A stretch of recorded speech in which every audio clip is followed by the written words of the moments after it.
Hello, I wanted to do a short video on some more tools you should carry with you on a recumbent.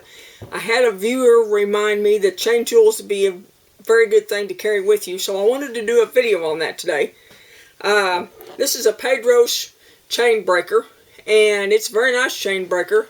There are some cheaper ones out there, but this one is a little more heavy duty, and it works really well. This one here is a park tool opener.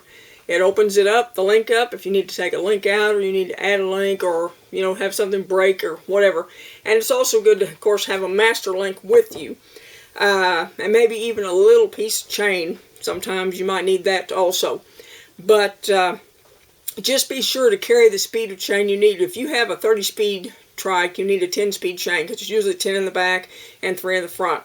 If you have an 8-speed trike, it's usually, sometimes it's 8 and 3, sometimes it's 8 and 2, it's 16 speed, but if you have 8 gears in the back, then you'll need an 8-speed chain, so on and so forth.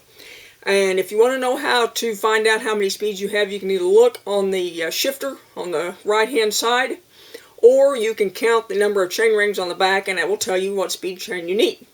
Okay, now, this is the closer.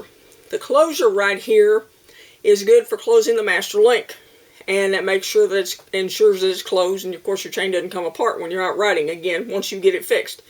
I wanted to do this short video on that because, like I said, I had a viewer remind me of that, and I didn't think of that when I did the first video, but I wanted to add this, and I'll post this up there.